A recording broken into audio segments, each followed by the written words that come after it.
Railway job கனவு இருக்கா? மாத சம்பளம் 35,000க்கும் மேலே, 10வது ஐடிஐ டிப்ளமோ படிச்சிருந்தா போதும். இந்தியா முழுக்க வேலைவாய்ப்பு.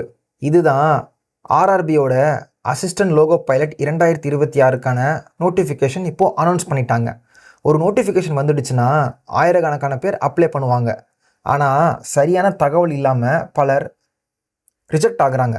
இந்த வீடியோவில் நான் சொல்ல போகிறது யார் அப்ளை பண்ணலாம், என்ன குவாலிஃபிகேஷன், எக்ஸாம் பேட்டர்ன் எப்படி, சேலரி, அலோவன்ஸு, ப்ரொமோஷன் பற்றி ஃபுல் டீட்டெயில்ஸு, எப்படி ஃபஸ்ட் அட்டம்ப்டில் கிளியர் பண்ணலாம். நீங்கள் ரயில்வே ஜாப்ஸை சீரியஸாக நினைக்கிறீங்கன்னா இந்த வீடியோவை ஸ்கிப் பண்ணாமல் ஃபுல்லாக பாருங்கள்.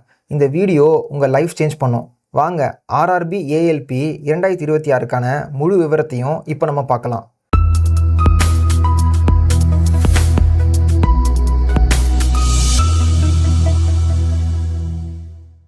வணக்கம் நண்பர்களே, நீங்கள் பார்க்குறது தகவல் 360 சேனல்.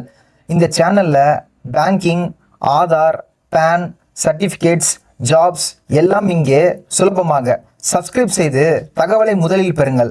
வாங்க வீடியோக்குள்ளே போகலாம். ஓகே ஃப்ரெண்ட்ஸ், இப்போ உங்களுக்கு ரயில்வே ரெக்யூர்மெண்ட் போர்டில் தான் இப்போ உங்களுக்கு சூப்பரான ஜாப் நோட்டிஃபிகேஷன் அனௌன்ஸ் பண்ணியிருக்காங்க. என்னன்னு பார்த்தீங்கன்னா recruitment of assistant loco pilot ALP தான் இப்போ உங்களுக்கு ஜாப் நோட்டிஃபிகேஷன் அனௌன்ஸ் பண்ணியிருக்காங்க. இப்போ வாங்க இந்த ஃபுல் நோட்டிஃபிகேஷனை பற்றி இப்போ நம்ம பார்க்கலாம். நோட்டிஃபிகேஷன் வந்து உங்களுக்கு எம்ப்ளாய்மெண்ட் நியூஸில் அனௌன்ஸ் பண்ண டேட் பார்த்தீங்கன்னா March 21 அன்றைக்கே உங்களுக்கு அனௌன்ஸ் பண்ணிட்டாங்க. Opening date and time of online application submission எப்போன்னு பார்த்தீங்கன்னா 15/5/2026 இன்றைக்கி தான் உங்களுக்கு அஃபிஷியலாக இந்த அப்ளிகேஷன் வந்து உங்களுக்கு ஓப்பன் ஆயிருக்கு. க்ளோசிங் டேட் எப்போன்னு பார்த்தீங்கன்னா June 14 அப்போ கொடுத்துருக்காங்க. சரிங்களா, கிட்டத்தட்ட ஒரு மாதம் உங்களுக்கு அப்ளிகேஷன் வந்து ஓப்பனில் தான் இருக்கும். Last date of application of fee payment எப்போன்னு பார்த்தீங்கன்னா June 14 நீங்கள் வந்து உங்களோட பேமெண்ட்டை நீங்கள் கம்ப்ளீட் பண்ணிக்கணும். அப்புறம் உங்களுக்கு மாடிஃபிகேஷன் விண்டோ பீரியட் ஓப்பன் ஆகுது. சரிங்களா, ஏதாவது நீங்கள் அப்ளிகேஷன் ஏதாவது மாடிஃபை பண்ணணும், எடிட் பண்ணணும்னு சொல்லிட்டீங்கன்னா அதுக்கான டைம் கொடுத்துருக்காங்க. எப்போன்னு பார்த்தீங்கன்னா June 17 உங்களுக்கு ஓப்பன் ஆகுது. டில் June 26 வரைக்கும் நீங்கள் எடிட் பண்ணுறது, கரெக்ஷன்ஸ் பண்ணுறது அந்த மாதிரி நீங்கள் பண்ணிக்கலாம். அப்ளிகேஷன்ஸ் எல்லாமே நீங்கள் ஆன்லைனில் தான் அப்ளை பண்ணணும் அப்படின்னு சொல்லி தெளிவாக கொடுத்துட்டாங்க. இப்போ நம்ம பார்க்க போகிற போஸ்ட் பார்த்தீங்கன்னா அசிஸ்டன்ட் லோகோ பைலட் ஏஎல்பி. இது வந்து லெவல் 2 பே லெவல் 7th கமிஷன் படி உங்களுக்கு வருது. இனிஷியல் பே பார்த்தீங்கன்னா 19,900 உங்களுக்கு கவர்மெண்ட் சேலரி கொடுக்குறாங்க. மெடிக்கல் ஸ்டாண்டர்ட் வந்து உங்களுக்கு A1 கேட்டகரியில் வருது. ஏஜ் பார்த்தீங்கன்னா 18 to 30 இயர்ஸ்க்குள்ளே இருக்கிறவங்க நீங்கள் அப்ளை பண்ணிக்கலாம். ஆல் ஓவர் இந்தியா முழுக்க இருக்க டோட்டல் வேகன்சிஸ் பார்த்தீங்கன்னா 11,127 11,127 வேகன்சிஸ் உங்களுக்கு அனௌன்ஸ் பண்ணியிருக்காங்க. இம்பார்ட்டன்ட் இன்ஸ்ட்ரக்ஷன்ஸ் கொடுத்துருக்காங்க. Candidates waiting for the final results prescribed education technical qualification are not eligible to apply. நீங்கள் வந்து ஃபைனல் செமிஸ்டர் வந்து எழுதிருக்கீங்க, சப்போஸ் ரிசல்ட்டுக்கு நீங்கள் வெயிட் பண்ணுறீங்க அப்படின்னா அவங்க இந்த போஸ்ட்டுக்கு எலிஜிபிள் கிடையாதுன்னு சொல்லி போட்டிருக்காங்க. அப்ளிகேஷன் ஆன்லைனில் தான் அப்ளை பண்ண போகிறோம். ஒரு கேண்டிடேட் வந்து ஒரு ஆர்ஆர்பியில் ஒரு அப்ளிகேஷன் தான் நீங்கள் போட முடியும். சரிங்களா, மல்டிபிள் அப்ளிகேஷன் போனால் உங்களுக்கு அப்ளிகேஷனை வந்து கேன்சல் பண்ணிவிடுவாங்க. அதை நீங்கள் செக் பண்ணிக்கோங்க. அப்புறம் candidates can choose only one RRB, indicate the preference for railway zones notified under the chosen RRB only. உங்களுக்கு ஆர்ஆர்பியில் வந்து பல உங்களுக்கு ஜோன்ஸ் இருக்குது. ஆர்ஆர்பி சதர்ன் ரயில்வே போர்டு இந்த மாதிரி நிறைய இருக்குது. நம்ம வந்து ஆர்ஆர்பி சென்னையில் வருவோம். நீங்கள் சென்னை ஜோனுக்கு நீங்கள் அப்ளை பண்ண பாருங்கள். Candidate must have their own active mobile number. உங்களுக்கு ஆக்டிவில் இருக்க ஒரு மொபைல் நம்பர், உங்களோட பர்சனல் இமெயில் ஐடி அது நீங்கள் எப்பவுமே ஆக்டிவில் வச்சுக்கோங்க. ஃபார் கம்யூனிகேஷன்ஸ் எல்லாமே உங்களுக்கு அதுக்கு தான் சென்ட் பண்ணுவாங்க. உங்களுக்கு அந்த ஹால் டிக்கெட் எல்லாமே உங்களுக்கு அதில் தான் சென்ட் பண்ணுவாங்க. If a candidate already created an account, see if he notified in 2025 and 2025. உங்ககிட்ட ஆல்ரெடி உங்களுக்கு அக்கௌண்ட் இருக்குது, ஆர்ஆர்பி வெப்சைட்டில் நான் அக்கௌண்ட் கிரியேட் பண்ணி வச்சிருக்கேன், ஆல்ரெடி நான் எக்ஸாம்ஸ் அட்டென்ட் பண்ணியிருக்கேன் அப்படின்னா நீங்கள் சேம் அக்கௌண்ட்டை வச்சு நீங்கள் ஓப்பன் பண்ணி நீங்கள் வந்து லாகின் பண்ணி அப்ளை பண்ணிக்கலாம். அப்படி இல்லாட்டி நீங்கள் புதுசாக கிரியேட் அன் அக்கௌண்ட் கொடுத்து உங்களோட ஆதார் டீட்டெயில்ஸ்லாம் நீங்கள் கொடுத்து நீங்கள் அப்ளிகேஷனை நீங்கள் வந்து ஓப்பன் பண்ணுற மாதிரி இருக்கும். சரிங்களா, மாடிஃபிகேஷன் ஃபீஸ் கொடுத்துருக்காங்க. மாடிஃபிகேஷன் டேட் நம்ம ஆல்ரெடி பார்த்தோம். உங்களுக்கு June 17 2026 June 26 நீங்கள் வந்து மாடிஃபிகேஷன் பண்ணி, ஃபார் எக்ஸாம்பிள் நீங்கள் கரெக்ஷன்ஸ் பண்ணுறது ஆன்லைன் அப்ளிகேஷன் நீங்கள் போட்டிங்க, ஏதாவது நீங்கள் கரெக்ஷன்ஸ் பண்ணணும் அப்படின்னா நீங்கள் இந்த மாதிரி கரெக்ஷன்ஸ் பண்ணிக்கலாம். ஆனால் கரெக்ஷன்ஸ்க்கு உங்களுக்கு ஃபீஸ் பேமெண்ட் கொடுத்துருக்காங்க. 250 உங்களுக்கு ஃபீஸ் பேமெண்ட் பண்ணுற மாதிரி இருக்கும். அது வந்து நான் ரீஃபண்டபிளாக. ஸோ ஆல்மோஸ்ட் உங்களுக்கு 1 month டைம் இருக்குது. நீங்கள் இப்போவே ஆன்லைன் அப்ளிகேஷன் நீங்கள் போடும்போதே எல்லாமே நீங்கள் கரெக்டாக போடுங்க. சரிங்களா, இதுக்கு வந்து நெகட்டிவ் மார்க்கிங் இருக்குதா சொல்லியிருக்காங்க. there will be negative marking 1/3 mark of every wrong answer. நீங்கள் ஒரு ராங் ஆன்சருக்கும் உங்களுக்கு 1/3 மார்க் உங்களுக்கு வந்து கட் ஆகும்னு சொல்லியிருக்காங்க. In both CBT 1 and CBT 2 ரெண்டு எக்ஸாமுக்கும் உங்களுக்கு நெகட்டிவ் மார்க்கிங் இருக்குது. CBATக்கு உங்களுக்கு நெகட்டிவ் மார்க்கிங் கிடையாதுன்னு சொல்லி போட்டாங்க. கம்ப்யூட்டர் பேஸ்ட் ஆப்டிடியூட் டெஸ்ட்டுக்கு உங்களுக்கு நெகட்டிவ் மார்க்கிங் கிடையாது. ஜென்ரல் இன்ஸ்ட்ரக்ஷன்ஸ் கொடுத்துருக்காங்க, அதை அப்படியே நம்ம கோ த்ரூ பண்ணிக்கலாம். அப்புறம் போஸ்டிங் போட்டிருக்காங்க. போஸ்டிங் பார்த்தீங்கன்னா நீங்கள் செலக்ட் ஆகிற கேண்டிடேட் வந்து உங்களுக்கு வந்து ரயில்வே ரெக்ரூட்மெண்ட் போர்டில் உங்களுக்கு போஸ்டிங் போட்டுருவாங்க. நீங்கள் ஏதோ ட்ரான்ஸ்ஃபர் நீங்கள் ஏதோ கேட்கணும், நான் அதர் ஜோனுக்கு நீங்கள் ஒர்க் பண்ணணும் அப்படின்னு நீங்கள் நினச்சிங்கன்னா நீங்கள் அட்லீஸ்ட் 5 இயர்ஸாக உங்களுக்கு போட்ட போஸ்டிங்கில் நீங்கள் ஒர்க் பண்ணணும். 5 to 10 years ஆஃப் சர்வீஸ் இருந்தால் மட்டும்தான் உங்களுக்கு அதர் ஜோனு நீங்கள் கேட்குற ரயில்வே ரெக்ரூட்மெண்ட் போர்டுக்கு உங்களுக்கு ட்ரான்ஸ்ஃபர் பண்ணி விடுவாங்க. சரிங்களா? உங்களுக்கு ஹெல்ப்லைன் நம்பர் கொடுத்துருக்காங்க. உங்களுக்கு ஏதாவது குவைரிஸ் இருக்குது, உங்களுக்கு அப்ளிகேஷன் தரப்பில் உங்களுக்கு ஏதாவது டவுட்ஸ் இருக்குது அப்படின்னா நீங்கள் கால் பண்ணி கேட்டுக்கலாம். டைமிங் கொடுத்துருக்காங்க. மார்னிங் 10 AM ஈவினிங் 5 PM வரைக்கும் நீங்கள் கால் பண்ணி கேட்டுக்கலாம். ஆல் ஒர்க்கிங் டேஸ்லேயும் இருக்கும். மெயில் ஐடியும் கொடுத்துருக்காங்க, ஃபோன் நம்பரும் கொடுத்துருக்காங்க. நீங்கள் செக் பண்ணிக்கோங்க. வேகன்சிஸ் டீட்டெயில்ஸ் கொடுத்துருக்காங்க. நம்ம அது ஒன் பை ஒன்னாக இப்போ நம்ம பார்க்கலாம். மெடிக்கல் ஃபிட்னஸ் இருக்குது. மெடிக்கல் ஃபிட்னஸ் கொடுத்துருக்காங்க, கேட்டகரி கொடுத்துருக்காங்க. அதுக்கு A1 கேட்டகரியில் வந்து என்ன ஃபிட்னஸ் இருக்கணும், விஷன் ஸ்டாண்டர்ட்ஸ் எவ்வளோ இருக்கணும் அப்படின்னு சொல்லியிருக்காங்க. அதெல்லாம் நீங்கள் நோட்டிஃபிகேஷனை படித்து பார்த்துக்கோங்க. நேஷனாலிட்டி சிட்டிசன்ஷிப் கொடுத்துருக்காங்க. இந்தியாவில் இருக்க ஆல்மோஸ்ட் எல்லா சிட்டிசனுமே நீங்கள் இதுக்கு எலிஜிபிள் தான், நீங்கள் அப்ளை பண்ணிக்கலாம். ஏஜ் லிமிட் நம்ம ஆல்ரெடி பார்த்தது தான், 18 to 30 years வரைக்கும் நீங்கள் அப்ளை பண்ணிக்கலாம். ஏஜ் ரிலாக்ஸேஷன் கொடுத்துருக்காங்க. SC/ST கேட்டகரியில் இருந்தீங்கன்னா நீங்கள் ஆல்மோஸ்ட் 5 years வரைக்கும் அப்பர் ஏஜ் லிமிட் நீங்கள் அப்ளை பண்ணிக்கலாம். OBC NCL கேட்டகரியில் இருந்தீங்கன்னா நீங்கள் 3 years அப்ளை பண்ணிக்கலாம். எக்ஸ் சர்வீஸ் மேனில் UR/EWS கேட்டகரியில் இருந்தீங்கன்னா 3 years. எக்ஸ் சர்வீஸ் மேனில் OBC NCL இருந்தீங்கன்னா நீங்கள் 6 years அப்ளை பண்ணிக்கலாம். எக்ஸ் சர்வீஸ் மேன் SC/ST இருந்தீங்கன்னா நீங்கள் 8 years அப்ளை பண்ணிக்கலாம். அதுக்கப்புறம் female candidates or widow, divorced, judicially separated from husband but not remarried அவங்களா இருந்தீங்கன்னா அந்த கேட்டகரியில் UR/EWS இருந்தீங்கன்னா 35 years ஆஃப் ஏஜ்குள்ளே நீங்கள் இருக்கவங்க நீங்கள் அப்ளை பண்ணிக்கலாம். OBC NCL இருந்தீங்கன்னா 38 years ஆஃப் ஏஜ்குள்ளே நீங்கள் இருக்கவங்க அப்ளை பண்ணிக்கலாம். இதே SC/ST இருந்தீங்கன்னா நீங்கள் 40 years ஆஃப் ஏஜ்குள்ளே நீங்கள் இருக்கவங்க நீங்கள் அப்ளை பண்ணிக்கலாம். Date of birth candidate should be between the dates given below. அவங்க டேட் ஆஃப் பர்த்தோட ஏஜ் கொடுத்துருக்காங்க. URனா எந்த டேட்டில் அந்த பிலோ அதுக்குள்ளே நீங்கள் இருக்கணும். OBCயாக இருந்தீங்கன்னா அந்த டேட் கொடுத்துருக்காங்க. SC/ST இருந்தீங்கன்னா அந்த கேண்டிடேட் கொடுத்துருக்காங்க. சரிங்களா? எஜுகேஷன் குவாலிஃபிகேஷன் கொடுத்துதான் சொல்லியிருக்காங்க. இந்த list of education qualification is given in annexure A. Annexure Aல கொடுத்துருக்காங்க. நம்ம அது ஒன் பை ஒன் நம்ம கோ த்ரூ செக் பண்ணலாம். எக்ஸாமினேஷன் ஃபீஸ் கொடுத்துருக்காங்க. Categories and community of candidates கொடுத்துருக்காங்க. எக்ஸாமினேஷன் ஃபீஸ் பார்த்தீங்கன்னா ஃபார் ஆல் கேண்டிடேட்ஸ் OBC இவங்களா இருந்தீங்கன்னா உங்களுக்கு வந்து எக்ஸாமினேஷன் ஃபீஸ் கொடுத்துருக்காங்க. எவ்வளோன்னு பார்த்தீங்கன்னா 500 கொடுத்துருக்காங்க. 500 வந்து நீங்கள் ஆன்லைனில் பே பண்ணுவீங்க. சப்போஸ் நீங்கள் வந்து CBT எக்ஸாம் நீங்கள் அட்டன் பண்ணிட்டீங்க அப்படின்னா உங்களுக்கு 500 400 ரீஃபண்ட் பண்ணிடுவாங்க. சரிங்களா? 100 மட்டும் தான் நீங்கள் அப்ளிகேஷனை பே பண்ணுற மாதிரி இருக்கும். சரிங்களா? செகண்ட் சீரியல் நம்பர் பார்த்தீங்கன்னா for candidate belongs to SC/ST, ex service man, female, transgender, minorities or economically weaker section, economic backward இந்த மாதிரி இருந்தீங்கன்னா அவங்களுக்கு வந்து 250 கொடுத்துருக்காங்க. சரிங்களா? 250 நீங்கள் அப்ளிகேஷன் ஃபீஸ் பே பண்ணுற மாதிரி இருக்கும். நீங்கள் வந்து ஃபஸ்ட்டு CBT எக்ஸாம் நீங்கள் ரைட் பண்ணிட்டீங்களா அந்த 250 உங்கள் அக்கௌண்ட்டுக்கு ரீஃபண்ட் பண்ணிடுவாங்க. சரிங்களா? Only candidates attend CBT will get a refund of the examination fee as madam. நீங்கள் வந்து CBT எக்ஸாம் ரைட் பண்ணால் மட்டும்தான் உங்களுக்கு பேலன்ஸ் அமௌண்ட் ரீஃபண்ட் பண்ணுவாங்க. அப்படின்ட்டு ரீஃபண்ட் பண்ண மாட்டாங்க. சரிங்களா? அதை நீங்கள் மைண்டில் வச்சுக்கோங்க. மோட் ஆஃப் ஃபீஸ் பேமெண்ட் வந்து நீங்கள் ஆன்லைனில் தான் நீங்கள் பேமெண்ட் பண்ணுற மாதிரி இருக்கும். சரிங்களா? மைனாரிட்டிஸ்க்கான தனி கேட்டகரி கொடுத்துருக்காங்க. இவங்களாம் மைனாரிட்டிஸில் வருவீங்க. Muslims, Christians, Sikhs, Buddhist, Jains, Zoroastrian, Parsis எல்லாமே நீங்கள் மைனாரிட்டிஸில் வருவீங்க. சரிங்களா? அதுக்கான அஃபிடவிட் இருக்குது. மைனாரிட்டி கம்யூனிட்டி டிக்ளரேஷன் ஃபார்ம் நீங்கள் சப்மிட் பண்ணுற மாதிரி இருக்கும். அது அனெக்சர் ஃபைலில் கொடுத்துருக்காங்க. நம்ம நோட்டிஃபிகேஷன் கடைசி பேஜில் இருக்கும், நம்ம செக் பண்ணிக்கலாம். எக்கனாமிக்கலி வீக்கர் செக்ஷன் இருக்கவங்களுக்கு ஒரு சில கண்டிஷன்ஸ் கொடுத்துருக்காங்க. அதெல்லாம் நீங்கள் கோத்ரூ பண்ணிக்கோங்க. ரீஃபண்ட் ஆஃப் எக்ஸாமினேஷன் ஃபீஸ் நம்ம ஆல்ரெடி பார்த்தது தான். சரிங்களா? இதில் வந்து ஒரு முக்கியமான அப்டேட் என்னென்னு பார்த்தீங்கன்னா நீங்கள் ரீஃபண்ட் பண்ண போகிற அப்ளிகேஷன் பேங்க் அக்கௌண்ட் வந்து என்னென்னு பார்த்தீங்கன்னா நீங்கள் ஆதார் கூட லிங்க் பண்ணியிருக்க பேங்க் அக்கௌண்ட் கொடுங்க. சரிங்களா? அதுதான் மோஸ்ட்டாக உங்களுக்கு ரீஃபண்ட் ஆகும், கிரியேட் ஆகும், உங்களுக்கு ஒரு ரீஃபண்ட் சொல்லியிருக்காங்க. நீங்கள் படுக்க வேறு பேங்க் அக்கௌண்ட் கொடுத்துறாதீங்க. நீங்கள் RRB அக்கௌண்ட் கிரியேட் பண்ணும்போதே உங்களோட ஆதார் நம்பர் நீங்கள் கொடுக்குற மாதிரி இருக்கும். ஆதாரில் எந்த பேங்க் அக்கௌண்ட் நீங்கள் கொடுத்துருக்கீங்களோ அந்த பேங்க் அக்கௌண்ட்டை நீங்கள் கொடுக்குற மாதிரி இருக்கும். Bank account number, IFSC code நீங்கள் தெளிவாக கொடுத்துக்கோங்க. சரிங்களா? அப்புறம் நோட்டிஃபிகேஷன் அதை அப்படியே கோத்ரூ பண்ணிக்கோங்க. நோட்டிஃபிகேஷன் நோ அப்ஜெக்ஷன் சர்டிஃபிகேட் கொடுத்துருக்காங்க. நீங்கள் ப்ரெசென்ட்டாக ஒரு கம்பெனியில் ஒர்க் பண்ணுறீங்க, central government or public sector government நீங்கள் ஒர்க் பண்ணிட்டுருக்கீங்கன்னா நீங்கள் NO சர்டிஃபிகேட் வாங்குற மாதிரி இருக்கும். சரிங்களா? அதை நீங்கள் பார்த்துக்கோங்க. ரெக்யூர்மெண்ட் ப்ராசஸ் நம்ம ஆல்ரெடி பார்த்ததான். உங்களுக்கு candidate can apply only one RRB. ஒரு ஜோனில் ஒரு அப்ளிகேஷன் மட்டும் தான் நீங்கள் அப்ளை பண்ண முடியும். மல்டிபிள் அப்ளிகேஷன் போனீங்கன்னா உங்கள் அப்ளிகேஷனை கேன்சல் பண்ணிடுவாங்க. சரிங்களா? ரெக்யூர்மெண்ட் ப்ராசஸ் எப்படி பண்ணுறாங்கன்னா உங்களுக்கு மொத்தமாக 5 ஸ்டேஜஸ் இருக்குது. சரிங்களா? ஃபஸ்ட்டு ஸ்டேஜ் வந்து ஒரு CBT எழுதுறீங்க. செகண்ட் ஒரு CBT கம்ப்யூட்டர் பேஸ்ட் டெஸ்ட் எழுதுறீங்க. தேர்ட் வந்து கம்ப்யூட்டர் பேஸ்ட் ஆப்டிடியூட் டெஸ்ட் CBATன்னு இருக்கும். அப்புறம் டாக்குமெண்ட் வெரிஃபிகேஷன், ஃபைனலாக உங்களுக்கு மெடிக்கல் எக்ஸாமினேஷன் இருக்கும். இந்த 5 ஸ்டெப்ஸ் நீங்கள் கம்ப்ளீட் பண்ணிட்டீங்கன்னா உங்களுக்கு ஃபைனலாக போஸ்டிங் போட்டுருவாங்க.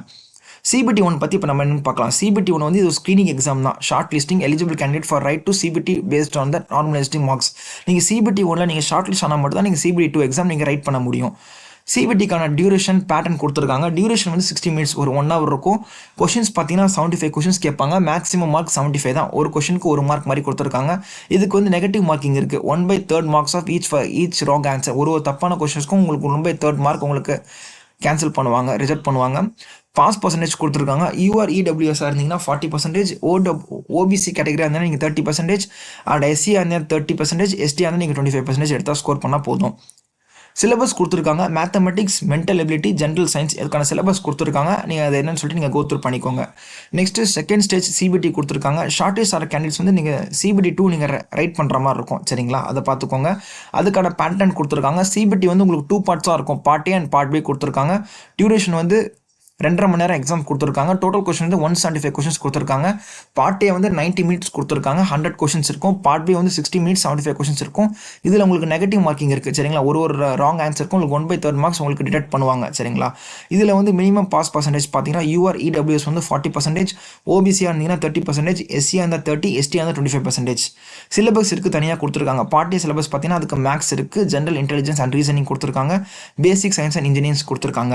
இதே பார்ட் பிக்கும் உங்களுக்கு சிலபஸ் கொடுத்துருக்காங்க. சேம் சிலபஸ் தான் நீங்கள் ஃபாலோ பண்ணுற மாதிரி இருக்கும். சரிங்களா, அதுக்கப்புறம் குவாலிஃபைங் பர்சன்டேஜ் பார்த்தீங்கன்னா 35% ஃபார் ஆல் கேண்டிடேட்ஸ். எல்லா கேண்டிடேட்ஸுமே நீங்கள் 35% நீங்கள் ஸ்கோர் பண்ணுற மாதிரி இருக்கும். ஓகேவா, சிலபஸ் கொடுத்துருக்காங்க. ஒரு ட்ரேடுக்கும் நீங்கள் எந்தெந்த ட்ரேடுக்கு நீங்கள் அப்ளை பண்ண போறீங்களோ அதுக்கேற்ற மாதிரி உங்களுக்கு கொஷின்ஸ் பேப்பர் இருக்கும். நீங்கள் அதை கோத்ரூ பண்ணிக்கோங்க. Part B qualifying test for CBT 2. இதில் குவாலிஃபைங் கேண்டிடேட் கொடுத்துருக்காங்க. நீங்கள் electrical engineering combination of various stream of electrical engineering நீங்கள் இது பண்ணுற மாதிரி இருந்துச்சுன்னா நீங்கள் இந்த ட்ரேடில் நீங்கள் வந்து உங்களுக்கு சாய்ஸ் கொடுத்துருப்பாங்க. Electrician, instrument, mechanic, wireman, armature இந்த மாதிரி நீங்கள் அப்ளை பண்ணிக்கலாம். இதே electronics engineering combination of various streams of electronics department engineering ரிலேட்டடாக நீங்கள் இது பண்ணுற மாதிரி இருந்துச்சுன்னா உங்களுக்கு சப்ஜெக்ட் சாய்ஸ் வந்து electronics, mechanic and mechanic radio TV இருக்கும். இதே mechanical engineering combination of various streams of mechanic engineering பார்த்தீங்கன்னா fitter, mechanic motor vehicle, tractor mechanic, diesel mechanic இந்த மாதிரி சாய்ஸ் நீங்கள் அந்த சப்ஜெக்டை நீங்கள் சூஸ் பண்ணுற மாதிரி இருக்கும். இதே ஆட்டோமொபைல் இன்ஜினியரிங்கில் நீங்கள் ஸ்ட்ரீம்ஸில் நீங்கள் கம்ப்ளீட் பண்ணியிருந்தீங்கன்னா நீங்கள் வந்து mechanic motor vehicle, tractor mechanic, air conditioning mechanic, heat engine இந்த மாதிரி சப்ஜெக்டை நீங்கள் வந்து சாய்ஸாக நீங்கள் சூஸ் பண்ணிக்கலாம். சிபிஐடி கொடுத்துருக்காங்க. சிபிஐடி வந்து கம்ப்யூட்டர் பேஸ்ட் ஆப்டியூட் டெஸ்ட். இது வந்து உங்களுக்கு 3rd ஸ்டேஜ். சரிங்களா, it is mandatory to clear each test battery section of CBAT separately. The CBAT shall be only in English and ஹிந்தியில் மட்டும்தான் உங்களுக்கு கொஷின் பேப்பர்ஸ் இருக்கும். இது வந்து நோ நெகட்டிவ் மார்க்கிங்னு சொல்லிட்டாங்க. சிபிஐடி நீங்கள் அப்ளை பண்ணால் உங்களுக்கு அந்த வெப்சைட் லிங்க் கொடுத்துருக்காங்க. rdzo.indianrailways.gov.in போயிட்டு வெர்டிகல்ஸ் டேப் ஓப்பன் பண்ணிங்கன்னா டிராஃபிக் அண்ட் சைக்காலஜிங்கிற போயிட்டு நீங்கள் சைக்காலஜி கேண்டிடேட் கால்லாம் நீங்கள் போய் ஓப்பன் பண்ணி பார்த்துக்கலாம். சரிங்களா, இதுக்கான லிங்க் நான் வீடியோ டிஸ்கிரிப்ஷனில் கொடுத்துறேன், நீங்கள் செக் பண்ணிக்கோங்க. குவாலிஃபை மார்க்ஸ் கொடுத்துருக்காங்க. All candidates are respective of community must secure minimum T score of 42 marks in each test battery separately to qualified CBIT. எல்லா கேண்டிடேட்ஸுமே நீங்கள் 42 மார்க்ஸ் நீங்கள் ஸ்கோர் பண்ணணும்னு சொல்லியிருக்காங்க. டெஸ்ட் பேட்டரி செப்பரேட்டாக டெஸ்ட் பேட்டரி கனெக்ட் பண்ணுறதுல சிபிஐடி சொல்லியிருக்காங்க. நெக்ஸ்ட் ப்ராசஸ் பார்த்தீங்கன்னா டாக்குமெண்ட் வெரிஃபிகேஷன் இருக்கும், டிவி இருக்கும், அதை நீங்கள் கம்ப்ளீட் பண்ணுறீங்க. அதுக்கப்புறம் உங்களுக்கு மெடிக்கல் எக்ஸாமினோட உங்களுக்கு போஸ்டிங் போட்டுருவாங்க. ஹவு டு அப்ளை கொடுத்துருங்க. எப்படி நீங்கள் அப்ளை பண்ணால் ஃபஸ்ட் நீங்கள் கிரியேட் அன் அக்கௌண்ட், ஒரு அக்கௌண்ட் நீங்கள் கிரியேட் பண்ணுறீங்க. அந்த அக்கௌண்ட் வந்து ஆர்ஆர்பியோட நீங்கள் கனெக்ட் பண்ணுறீங்க. ஃபார் எக்ஸாம்பிள் உங்களோட ஆதாரை வச்சு நீங்கள் லாகின் பண்ணி நீங்கள் கிரியேட் பண்ணுறீங்க. ஐடென்டி ஆத்தென்டிகேஷன் அட்வைசர்னா உங்களோட ஆதார் தான், உங்களோட ஆதாரை வச்சு நீங்கள் அப்லோட் பண்ணுறீங்க. ஜென்ரல் கைடன்ஸ் கொடுத்துருக்காங்க, அதை நீங்கள் கோத்ரூ பண்ணிக்கோங்க. மீடியம் வந்து எல்லாமே கொடுத்துருக்காங்க. மீடியம் ஆஃப் எக்ஸாமினேஷன் பார்த்தீங்கன்னா questions from CBT will be available in English, Hindi and 13 regional லாங்குவேஜில் உங்களுக்கு கொஷின்ஸ் இருக்கும். உங்களுக்கு எந்த லாங்குவேஜ் வேணுமோ நீங்கள் ப்ரிஃபர் பண்ணி நீங்கள் எடுத்துக்கலாம். ஃபார் எக்ஸாம்பிள் அசாமீஸ் கொடுத்துருக்காங்க, பெங்காலி, குஜராத்தி, கன்னடா, கொங்கானி, மலையாளம், மணிப்பூரி, மராத்தி, ஒடியா, பஞ்சாபி அண்ட் தமிழ் இருக்குது. நம்ம லாங்குவேஜ் இருக்குது, தமிழ், தெலுங்கு அண்ட் உருது கொடுத்துருக்காங்க. சரிங்களா, உங்களுக்கு ரீஜனல் லாங்குவேஜ் எதுனாலுமே நீங்கள் கொடுத்துக்கலாம். அப்படியே கோத்ரூ பண்ணிங்கன்னா நீங்கள் அப்ளிகேஷன் அப்ளை பண்ணுறப்போ உங்களுக்கு லைவ் ஃபோட்டோ கேப்சர் நீங்கள் பண்ணுற மாதிரி இருக்கும். சரிங்களா, அதே நீங்கள் கொடுத்துருக்காங்க, தெளிவாக படுத்துக்கோங்க. நீங்கள் லைவ் கேப்சர் பண்ணும்போது உங்களுக்கு நீங்கள் கேப்பு, மாஸ்க்கு, கிளாஸஸ், ஸ்பெக்டகல்ஸ் எதுவுமே நீங்கள் யூஸ் பண்ணிக்கக்கூடாது. அதை நீங்கள் கவனத்தில் வச்சுக்கோங்க. அப்புறம் கேண்டிடேட் சிக்னேச்சர் இன் ஜேபிஜி ஃபார்மேட். நீங்கள் சிக்னேச்சர் வந்து நீங்கள் எப்படி அப்லோட் பண்ணணும்னா ஜேபிஜி ஃபார்மேட்டை நீங்கள் அப்லோட் பண்ணுற மாதிரி இருக்கும். சரிங்களா, எஸ்சி/எஸ்டி கேண்டிடேட்ஸாக இருந்தீங்கன்னா உங்களுக்கு ஃப்ரீ ட்ரெயின் ட்ராவல் பாஸ் கொடுத்துருக்காங்க. ஆஸ் பர் அனெக்சரில் கொடுத்துருக்காங்க. பிடிஎஃப் ஃபார்மேட்டை நீங்கள் அப்லோட் பண்ணுற மாதிரி இருக்கும். சிக்னேச்சர் வந்து நீங்கள் ஸ்கேன் காப்பில் நீங்கள் அப்லோட் பண்ணுற மாதிரி இருக்கும். அதுக்கான ஸ்பெசிஃபிகேஷன் கொடுத்துருக்காங்க. நீங்கள் பிளாக் இங்க் பண்ண ஒயிட் பேப்பரில் பிளாக் இங்க் பண்ணல தான் நீங்கள் சைன் பண்ணுற மாதிரி இருக்கும். சிக்னேச்சர் வந்து உங்களுக்கு 100 dpi இருக்கணும், ஜேபிஜி ஃபார்மேட்டில் இருக்கணும். ஃபைல் சைஸ் வந்து 30 KBலேருந்து 49 KBக்குள்ளே இருக்கணும். சரிங்களா, அதை நீங்கள் பார்த்துக்கோங்க. Grounds of rejection of online application related to signature வந்து உங்களுக்கு வந்து ரிஜெக்ட் பண்ண சான்ஸ் இருக்குது. எதனால் பார்த்தீங்கன்னா நீங்கள் பிளாக் பெங்கில் சைன் இல்லாமல் நீங்கள் ஒரு ப்ளூ பெனில் சைன் பண்ணால் உங்களுக்கு அப்ளிகேஷன் வந்து கேன்சல் ஆகிடும். சிக்னேச்சர் நீங்கள் வந்து கேபிட்டல் லெட்டரில் பண்ணியிருந்தீங்கன்னா அந்த மாதிரி ஆகும். உங்களுக்கு சிக்னேச்சர் நீங்கள் போடாமல் இருந்தீங்கன்னா உங்களுக்கு அப்ளிகேஷன் வந்து எடுத்துக்க மாட்டாங்க. சரிங்களா, சப்போஸ் நீங்கள் தம்பி இம்ப்ரெஷன் இந்த மாதிரிலாம் நீங்கள் வச்சுருந்தீங்கன்னா உங்களுக்கு செக் பண்ணுவாங்க. இம்பார்ட்டன்ட் பார்த்தீங்கன்னா சிக்னேச்சர் ஆஃப் அப்ளிகேஷன். நீங்கள் போடுற சிக்னேச்சர் தான் உங்களுக்கு எல்லாத்துக்குமே சேமாக இருக்கணும். எதுக்கு பார்த்தீங்கன்னா எக்ஸாமினேஷனுக்கும், டாக்குமெண்ட் வெரிஃபிகேஷனுக்கும், மெடிக்கல் எக்ஸாமினேஷனுக்கும், அப்பாயின்மெண்ட் எல்லாத்துக்குமே உங்களுக்கு சேமாக இருக்கணும். சரிங்களா, எஸ்எஸ்டி ஃபார்மேட் கொடுத்துருக்காங்க. ஃப்ரீ ட்ரெயின் ட்ராவல் பாஸ் கொடுத்துருக்காங்க. நீங்கள் அப்ளை பண்ணுறவங்க டாக்குமெண்ட் வந்து பிடிஎஃப்ல இருக்கணும். ஃபைல் சைஸ் வந்து 400 KBயில் இருக்கணும். மஸ்ட் பி கிளியராக இருக்கணும். சரிங்களா, ஈஸிலி ரீடபிளாக இருக்கணும். It must be latest valid certificate. இது வந்து வேலிட் சர்டிஃபிகேட்டாக இருக்கணும். முடிஞ்ச போன சர்டிஃபிகேட்லாம் நீங்கள் அப்லோட் பண்ண போகிறீங்க. அப்லோட் இப்போ கரண்ட்டாக அவைலபிள் இருக்க சர்டிஃபிகேட் மட்டும் நீங்கள் அப்லோட் பண்ண பாருங்கள். இதுதான் உங்களுக்கு ஓவரால் உங்களுக்கு ஆர்ஆர்பியோட பார்ட்டிசிபேட்டிங் சரிங்களா. நம்மளோட சென்னைக்கு வந்து www.rrbchennai.gov.in இருக்குது. இந்த வெப்சைட்டில் போய்ட்டு நம்ம ஜோனுக்கு நீங்கள் அப்ளை பண்ணிக்கலாம். அப்படியே அப்ளிகேஷன் நீங்கள் கோத்ரூ பண்ணிக்கோங்க. வெரிஃபிகேஷன் அப்போ உங்கள் ஒரிஜினல் டாக்குமெண்ட்ஸ் நீங்கள் கொண்டு போகிற மாதிரி இருக்கும் சரிங்களா. உங்களோட ஒரிஜினல் டாக்குமெண்ட்ஸ் எல்லாமே நீங்கள் கொண்டு போகிற மாதிரி இருக்கும். அப்புறம் 2 sets ஆஃப் செல்ஃப் அதோட நீங்கள் ஜெராக்ஸ் காப்பி நீங்கள் கொண்டு போகிற மாதிரி இருக்கும். ஃபோட்டோ காப்பீஸ் அது டைம் ஆஃப் டாக்குமெண்ட் வெரிஃபிகேஷன் அப்போ சரிங்களா. இதான் உங்களுக்கு நார்மல் வெப்சைட் தான். அப்புறம் அப்ளிகேஷன்ஸ் கொடுத்துருக்காங்க. உங்களோட அப்ளிகேஷன்ஸ் தான் நீங்கள் தெரியலனா நீங்கள் படித்து பார்த்துக்கலாம். என்னென்னா சிபிடினா என்ன, ஒரு அப்ளிகேஷன் கொடுத்துருக்காங்க. ஏஜ் ரிலாக்ஸேஷன் கேட்டகரிக்கு வந்து நீங்கள் கொடுத்துப்பாங்க, அதை நீங்கள் பார்த்துக்கோங்க. ரயில்வே ஜோன்ஸ்க்கு சிஆர்னா என்ன, சென்ட்ரல் ரயில்வே இந்த மாதிரி கொடுத்துருப்பாங்க சரிங்களா. அதை நீங்கள் கோத்ரூ பண்ணிக்கோங்க. நம்ம வந்து சதன் ரயில்வேல வருவோம், சதன் ரயில்வே சரிங்களா. இதெல்லாம் நார்மல் அப்ளிகேஷன் தான். உங்களுக்கு டவுட் ஆச்சுன்னா நீங்கள் இந்த நோட்டிஃபிகேஷன் நீங்கள் படித்து பார்த்துக்கலாம். இப்போ நம்ம பார்க்க போகிறது முக்கியமான அப்டேட். இதுதான் உங்களுக்கு எஜுகேஷன் குவாலிஃபிகேஷன் பார்க்க போகிறது. எஜுகேஷன் குவாலிஃபிகேஷன் வந்து அனெக்சர் ஏல கொடுத்துருக்காங்க. போஸ்ட் வைஸ் பேராமீட்டர்ஸ் நம்ம அப்ளை பண்ணுற போகிற போஸ்ட் வந்து அசிஸ்டன்ட் லோகோ பைலட் வந்து செகண்ட் லெவல் பேல வருது. உங்களுக்கு பே வந்து 19,900. மெடிக்கல் ஸ்டாண்ட் A1 இருக்கணும். இது வந்து பர்சன் வித் டிசபிலிட்டி பர்சன் வந்து இந்த போஸ்ட் வந்து நாட் சூட்டபிள் கொடுத்துருக்காங்க. இப்போ என்ன எஜுகேஷன் குவாலிஃபிகேஷன் பார்த்தீங்கன்னா, நீங்கள் மெட்ரிகேஷன் ஒரு எஸ்எஸ்சி ஒரு 10th ஃப்ரம் ஐடி எதாவது நீங்கள் முடிச்சிருந்தீங்கன்னா அதுக்கப்புறம் நீங்கள் trade fitter, electrician, instrument, mechanic, millwright, maintenance இந்த ட்ரேடில் நீங்கள் கம்ப்ளீட் பண்ணிங்கன்னா இதுக்கு நீங்கள் எலிஜிபிள் தான். அப்படி இல்லாட்டி நீங்கள் 10th முடிச்சுட்டு இதில் நீங்கள் அப்ரண்டிஸ்ஷிப்பாக நீங்கள் ஒர்க் பண்ணியிருக்கணும். அப்ரண்டிஸ்ஷிப் பார்த்தீங்கன்னா ஒரு 1 year இருக்கும். அப்ரண்டிஸ்ஷிப்பாக நீங்கள் இதில் ஒர்க் பண்ணியிருந்தாலும் நீங்கள் இதுக்கு எலிஜிபிள் தான். அது மட்டும் இல்லாமல் நீங்கள் மெட்ரிகுலேஷன் அந்த 3 yearsல நீங்கள் வந்து 10th முடிச்சுட்டு டிப்ளமோவில் mechanical, electrical, electronics and automobile இன்ஜினியரிங்கில் நீங்கள் டிப்ளமோ படிச்சோன்னா இதுக்கு நீங்கள் எலிஜிபிள். அது மட்டும் இல்லாமல் நீங்கள் இன்ஜினியரிங் டிசிப்ளின்ஸ் கம்ப்ளீட் பண்ணியிருந்தாலுமே நீங்கள் இதுக்கு எலிஜிபிள் தான் சரிங்களா. டிகிரியில் வந்து நீங்கள் mechanical engineering, electrical engineering, electronics, automobile engineering அது நீங்கள் கம்ப்ளீட் பண்ணியிருந்தாலும் இதுக்கு நீங்கள் எலிஜிபிள் தான் சரிங்களா. அதை நீங்கள் கோத்ரூ பண்ணிக்கோங்க. அதுக்கப்புறம் அனெக்சர் பியில் வந்து போஸ்ட் வைஸ் ஜோன் வேகன்சி படி கொடுத்துருக்காங்க. நம்ம வந்து சென்னை வேகன்சிக்கு நம்ம அப்ளை பண்ணுவோம். சென்னைக்கு பார்த்தீங்கன்னா சதன் ரயில்வேல வரும். இதில் வந்து யூஆர் கேட்டகரியில் ஒரு 93 வேகன்சிஸ், எஸ்சியில் வந்து ஒரு 24, எஸ்டியில் வந்து ஒரு 14 வேகன்சிஸ், ஓபிசியில் ஒரு 41 அண்ட் இடபிள்யூஎஸில் 14. டோட்டல் உங்களுக்கு 186 வேகன்சிஸ் கொடுத்துருக்காங்க. எக்ஸ் சர்வீஸ் பண்ண இருந்தீங்கன்னா உங்களுக்கு 19 வேகன்சிஸ் கொடுத்துருக்காங்க. நீங்கள் அந்த நோட்டிஃபிகேஷனை படித்து பார்த்துக்கோங்க சரிங்களா. அப்புறம் ஃபைனல் அந்த நோட்டிஃபிகேஷனோட கடைசி பேஜில் என்னென்னு பார்த்தீங்கன்னா அனெக்சர் கொடுத்துருப்பாங்க. ஒரு அனெக்சரை இப்போ நம்ம பார்க்கலாம். அனெக்சர் 1ல் வந்து ஃபார்மேட் ஆஃப் SC/ST கேண்டிடேட்ஸ் இருந்தீங்கன்னா அவங்களோட ஃபார்மேட் கொடுத்துருக்காங்க, அதை நீங்கள் பார்த்துக்கோங்க. தென் அனெக்சர் 2 பார்த்தீங்கன்னா format of certificate to be prance OBC கேட்டகரியில் இருந்தீங்கன்னா உங்களுக்கு ஃபார்மேட் எப்படி இருக்குன்னு சொல்லி கொடுத்துருக்காங்க, அதை நீங்கள் பார்த்துக்கோங்க. நான் கிரிமினல் ஏரியாவில் இருந்தீங்கன்னா ஓகேவா. அனெக்சர் 2A பார்த்தீங்கன்னா self declaration of OBC NCL கேண்டிடேட்டுக்கு செல்ஃப் டிக்ளரேஷன் அதோட ஃபார்மேட் கொடுத்துருக்காங்க, அதை நீங்கள் செக் பண்ணிக்கோங்க. அனெக்சர் 3 கொடுத்துருக்காங்க. இதில் வந்து income asset certificate for economically weaker செக்ஷனாக இருந்தீங்கன்னா அவங்களோட இன்கம் சர்டிஃபிகேட் எப்படி இருக்கணும் அதோட ஃபார்மேட் கொடுத்துருக்காங்க, அதை நீங்கள் பார்த்துக்கோங்க. தென் அனெக்சர் 4ல் பார்த்தீங்கன்னா waiver of income certificate for economically backward section EBC certificate, அதுக்கு இன்கம் சர்டிஃபிகேட் எப்படி ஃபார்மேட் இருக்கணும் அதுவும் கொடுத்துருக்காங்க. உங்களுக்கு வந்து எக்ஸாமினேஷன் ஃபீஸ் வந்து உங்களுக்கு கிடையாது, எக்ஸாம்ப்டட் சரிங்களா. அதோட சர்டிஃபிகேட் ஃபார்மேட்டிங் வந்து இது பண்ணுற மாதிரி இருக்கும், ரைட் பண்ணி கொடுக்குற மாதிரி இருக்கும், அதோட ஃபார்மேட் கொடுத்துருக்காங்க.